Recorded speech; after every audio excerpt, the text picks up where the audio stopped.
just come with less bullshit when it comes to dating right now. And all the pick-me's that want to stand up for the black man, this is not me dissing the black man. This is me about to give you some facts. Okay? I am a femininity dating coach. I get on these dating apps on a regular, and I coach these women, right? This is a prime example of what's going on right now. This young lady, she is on Bumble. She is mirroring, which means she can see my screen, I can see her screen, I can see the whole conversation. She is talking to 2 black guys and 1 white guy, because whether you believe it or not, black men, you are our first preference. We do want to be with y'all, but y'all just be on some bullshit. So the first black man, 47 years old, wants to talk about social media dating culture. She says, I'm not interested in talking about that. Tell me something about you, right? And he's like, okay, so what you want to know? She said, what's your favorite cuisine? He said, I really don't care, right? And she said, okay, well, what was the last place that you went out to eat? What do you like to do? And he was like, it really don't matter to me. Not having no type of dialogue, not asking her ish, right? I said, move on to the next person. Second black guy, right? She said, oh, you're not too far from me. We've been talking for 24 hours. I can't wait to physically meet you in person. Do you ever plan on coming to town? He said, oh, I'll let you know. Okay, you're not really making me feel too special. Exactly. The third guy was a white guy named Ross. Ross has not only been talking to her consistently, they have finally decided to exchange like text now numbers. This man has booked a restaurant reservation at a very nice, I wrote down, 4.5-star wine lounge. Okay. They serve wine. They serve lounge, drinks and food and stuff. It's so nice. White man, 47 years old. Same age as the first one. He has already in less than 24 hours moved forward with a date. Talked to her consistently. Asked questions back. He asked her about her favorite food before she asked him. He asked her about, can you show up for me? She can see me right now. Okay. He asked her, where was she raised? He asked her about her family, and he started mentioning stuff off her profile. Like, he was inquisitive. Exactly. Y'all ask us why we switching races so much, but it's just like the proof is in the daggone pudding. This one white man has done more than these 2 black men combined. So this is not me. I don't want y'all to think I hate black men or anything like that, but it's just like, y'all make it freaking difficult. Y'all say, oh, we're difficult. No, y'all are the difficult ones. Right. Y'all really are. Nobody's about to kiss your ass. Why kiss your ass when she can go out with Ross? Hello. When she's about to pick out a nice dress, about to go to a nice restaurant, have a good time with a guy named Ross, who is 47 years old and a doctor. At least that's what his profile says. You never really know. Yes. But I don't know. I have no freaking clue what to say at this point. Like, I'm just disappointed in y'all. The black woman will date and, as reported daily, will marry a white man. She finds in her relationship with the white man perhaps the answer to all her dreams and fantasies.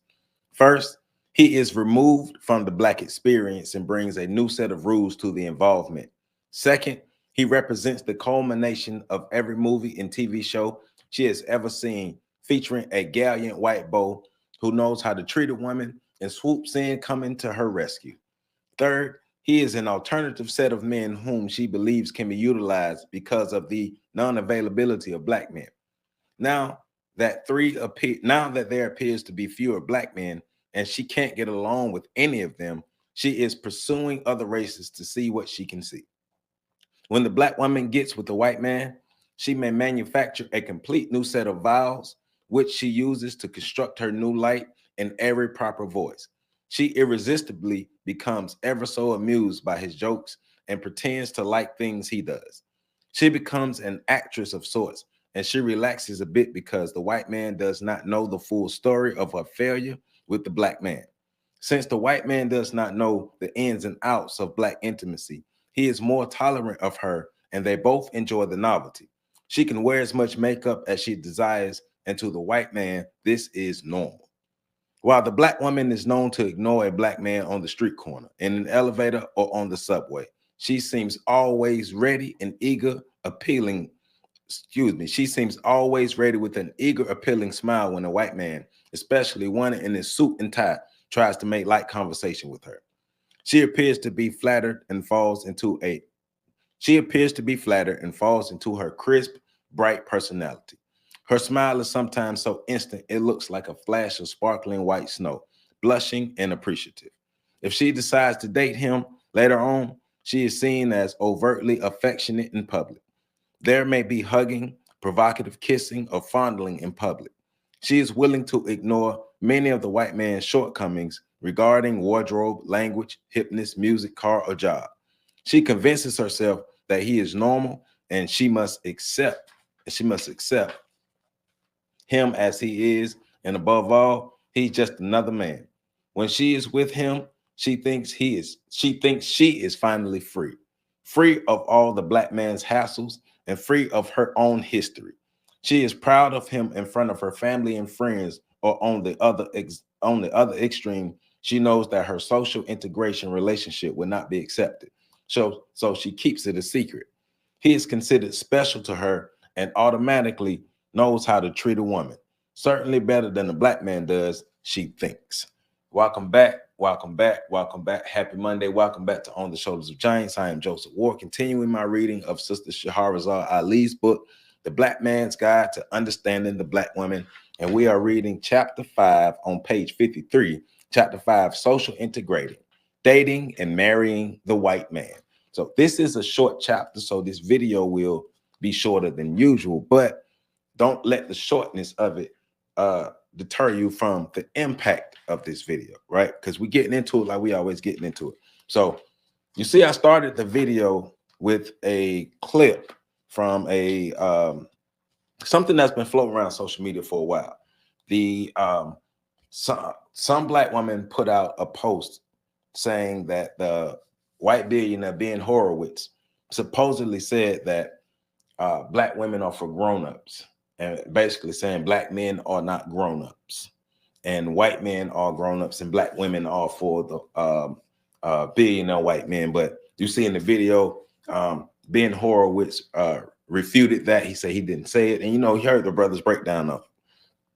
And that was followed by another black woman who said she's a dating coach, basically explaining from her purview of why it's better for black women to date and or marry white men. But specifically in this situation, she was talking about dating a white man, because out of 3 men, two men were black, 1 was white, and the 2 black men were inadequate. They were lazy. They were not putting in the effort that the white man was putting in.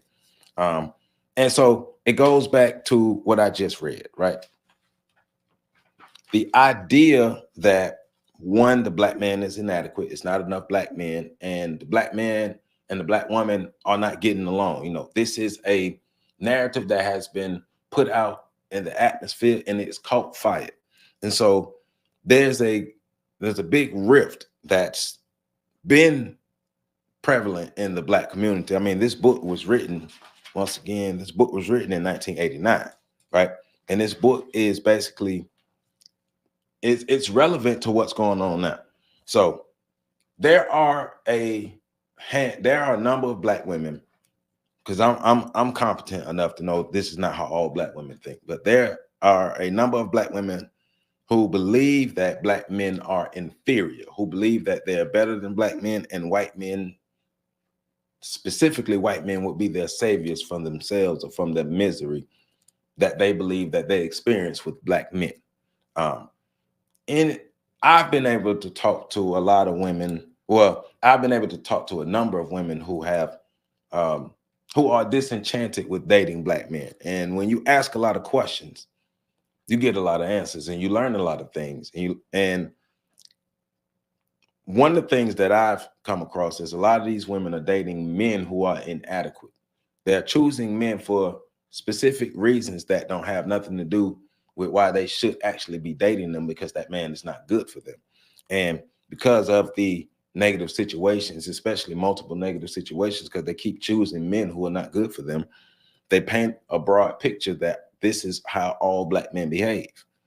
And of course, we know that's not true, but we have nevertheless a rift that's going on. And once again, the white man is supposed to be the savior. But fundamentally, my view on interracial dating. So historically, there's nothing wrong with interracial dating. Historically, it has always happened. When groups of people meet each other and groups of people find each other attractive throughout history, it has happened. Now, currently in America and throughout parts of the world, or throughout the whole world, because the system of white supremacy is global, Because of the presence of the system of white supremacy, it is not advantageous for Black people to marry white people. We need to be building families to build power. Black families build Black power, and we need more Black families. So we need more Black people building, in relationships with Black people, so we can become a group of people that can self-actualize and take care of ourselves.